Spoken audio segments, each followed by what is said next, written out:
तो रात ज्यादातर खामोश होती है, लेकिन कभी कभी ये रात शोर भी करती है।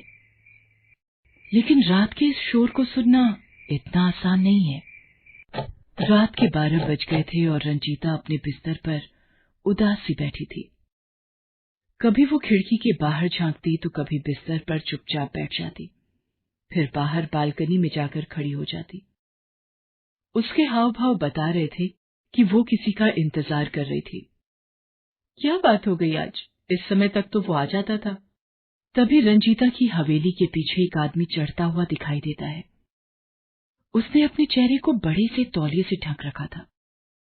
धीरे धीरे ऊपर चढ़ता हुआ वो रंजीता की बालकनी तक पहुंचा और दबे पांव रंजीता के कमरे में प्रवेश कर गया। रंजीता बिस्तर पर चुपचाप बैठी हुई थी। उसने पीछे से उसके दोनों आंखों को अपने हाथ से ढक लिया और उससे पूछा, बताओ कौन?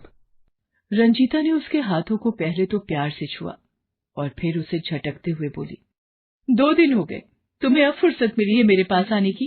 कहाँ थे तुम? पता है, तुम्हारे बिना मेरी हालत जल बिन मछली की तरह हो गई थी।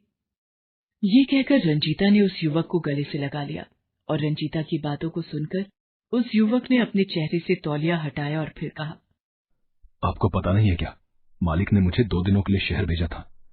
2 लाख रुपए की रकम किसी को भिजवानी थी और फिर वहां से कुछ लाना था। क्या लाना था? सोने का नेकलेस। आपका जन्मदिन आने वाला है ना। रंजीता ने जब ये सुना तो मुस्कुराते हुए मोहन की ओर देखने लगी और फिर उससे पूछा कि तुम क्या गिफ्ट दे रहे हो जन्मदिन पर मेरे? मैं क्या दे सकता हूँ मालकिन, मैं तो अदना सा नौकर हूँ यहाँ। तुम फिर शुरू हो गए। कोई नौकर और मालिक नहीं होता यहाँ। और जहाँ तक गिफ्ट की बात है, तुमसे महंगा गिफ्ट मुझे कोई नहीं दे सकता।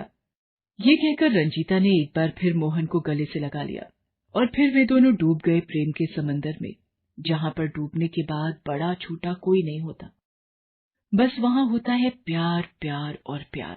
वो दोनों प्रेम में आकंठ डूबे हुए थे। अब तो सुबह होने वाली थी।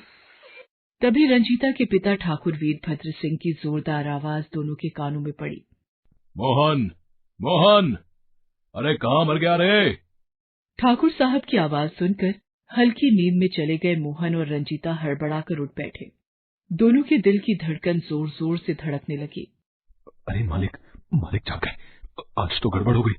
हे भगवान, अब क्या करूं मैं? इतना डरोगे तो हो गया। सुनो, मैं नीचे जाती हूँ और बाबूजी को दूसरी बातों में लगाती हूँ। तुम जिस तरह पाइप के रास्ते से आए थे वैसे ही निकल जाओ और थोड़ी देर बाद बाबूजी के पास आ जाना। रंजीता की बात सुनकर मोहन दबे पांव कमरे से निकल गया। उधर रंजीता सीढ़ियों से उतरकर अपने पिता वीरभद्र सिंह के पास गई। क्या हो गया बाबूजी? अभी तो सूरज भी नहीं निकला और आप मोहन मोहन करने लगे। मोहन के बिना तो आपका काम ही नहीं चलता। हाँ वो तो है, लेकिन तू आज इतनी जल्दी कैसे जाग गई? 9 बजे के पहले तो तेरी आंख नहीं खुलती और आज 4:30 बजे ही। तभी वहाँ पर मोहन आ जाता है। उसे देखकर वीरभद्र सिंह उस पर चिल्लाते हुए कहते हैं, अरे कहाँ था रे तू? हैं? तुझे आवाज दे देकर गला बैठ गया मेरा। मालिक, वो भैंसिया चिल्ला रही थी, इसलिए उसे चारा देने गया था। सुन, तुझे पता है ना आज रंजीता का जन्मदिन है। शाम को बड़ी पार्टी है, कई लोग आएंगे उसमें। और हाँ, पार्टी में वीरपाल जी भी अपने बेटे अंगद के साथ आ रहे हैं। उनका विशेष ध्यान रखना। मैं चाहता हूँ कि रंजीता की शादी अंगद से हो जाए। और हाँ, एक बात और, मालकिन भी राजेश के साथ शहर से आ रही है, तो तू उन्हें लेने दोपहर में स्टेशन चले जाना। मोहन रंजीता के यहाँ नौकर का काम करता है। हालांकि उसे ग्रेजुएशन में गोल्ड मेडल मिला था। अगर वो शहर चला जाता तो उसे अच्छी नौकरी मिल जाती, लेकिन ठाकुर साहब का कर्ज उसके परिवार पर होने के कारण वो इनके यहाँ काम करता था और बिना उसे चुकाए वो कहीं नहीं जा सकता था। कैसे चला जाऊं रंजीता, तुम्हारे पापा की नौकरी छोड़कर? तुम्हें पता है ना कितना कर्जा है उनका हमारे ऊपर। बिना उसे चुकाए गया तो वो मेरे बूढ़े माँ बाप को बहुत परेशान करेंगे। मोहन, तुम बेवकूफ हो। यहाँ पर रहोगे तो इनका कर्ज कभी खत्म नहीं होगा। तुम्हारे दादा ने मात्र 75 रुपए मेरे दादा से उधार लिए थे।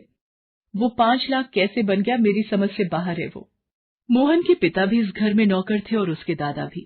पीढ़ियों से मोहन का परिवार वीरभद्र सिंह के यहाँ नौकर का काम करता आ रहा था, लेकिन इस बात की परवाह किए बिना पिछले 2 सालों से रंजीता और मोहन के बीच प्यार का सिलसिला चल रहा था। हालांकि इस बात की जरा सी भी खबर न तो वीरभद्र सिंह को है और न ही उनकी पत्नी सुकन्या और बेटे राजेश को। बहरहाल शाम को रंजीता के लिए बड़ी बर्थडे पार्टी का आयोजन वीरभद्र सिंह की हवेली में किया गया था। कई सारे मेहमान वहां आए हुए थे।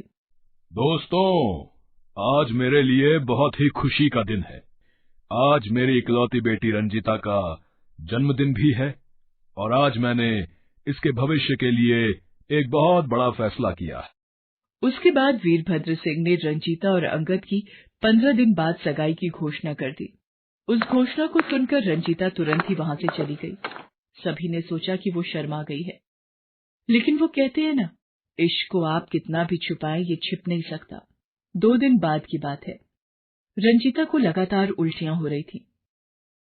अरे कितनी बार कहा मुंह पर कंट्रोल रखा कर, सारा दिन पता नहीं क्या क्या खाती रहती है, अब हो रही है ना उल्टी। रंजीता की उल्टी रोकने के लिए घरेलू दवा उसे दी गई, लेकिन कंट्रोल नहीं हुआ। फिर उसकी मां उसे लेकर अस्पताल गई। रंजीता की पड़ताल के बाद डॉक्टर सुनीता ने जो कहा उसे सुनकर सुकन्या देवी चीख पड़ी। आप पागल वागल हो गई हैं क्या? किसने बना दिया आपको डॉक्टर? मेरी बेटी की अभी तक शादी भी नहीं हुई है और आप कह रही हैं कि ये गर्भवती है। मेरी जांच गलत नहीं है सुकन्या देवी जी, आपकी बेटी गर्भवती है। ए डॉक्टर, तू जानती है ना तू क्या कह रही है? और तेरी बात गलत साबित हो गई तो उसका क्या अंजाम होगा, तू जानती है ना? सुकन्या देवी डॉक्टर सुनीता को धमका रही थी। तभी उनकी बातों को काटते हुए रंजीता ने कहा, माँ, डॉक्टर सुनीता ठीक कह रही हैं। अपनी बेटी की बातों को सुनकर सुकन्या देवी चौंक गई। घर वापस आकर रंजीता ने सारी बातें अपनी माँ को बताई। उसने ये भी बताया कि उसने और मोहन दोनों ने छुपकर मंदिर में शादी भी कर ली है। ये क्या अनर्थ कर दिया तूने?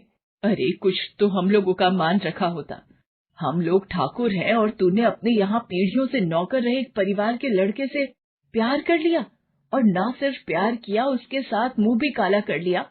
अरे करम चली, तू पैदा होते ही मर क्यों नहीं गई?